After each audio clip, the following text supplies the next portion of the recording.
Hey Nan, my mahi wants me to organise a cultural training here at the marae. I'm not sure what I have to do for that. Cultural training? You mean like they want to come here to the marae to learn about us? Yeah, because none of the other people at my job are Māori. Wee. Yeah, it's only me. Wee, ka aroha moko. Aye. But kei te pai, they can come to our marae, we can show them who we are, how we do things as a people.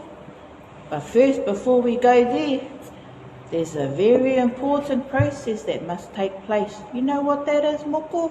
You mean like the pōwhiri or what's it called? The whakatau? Right, the pōwhiri, very important.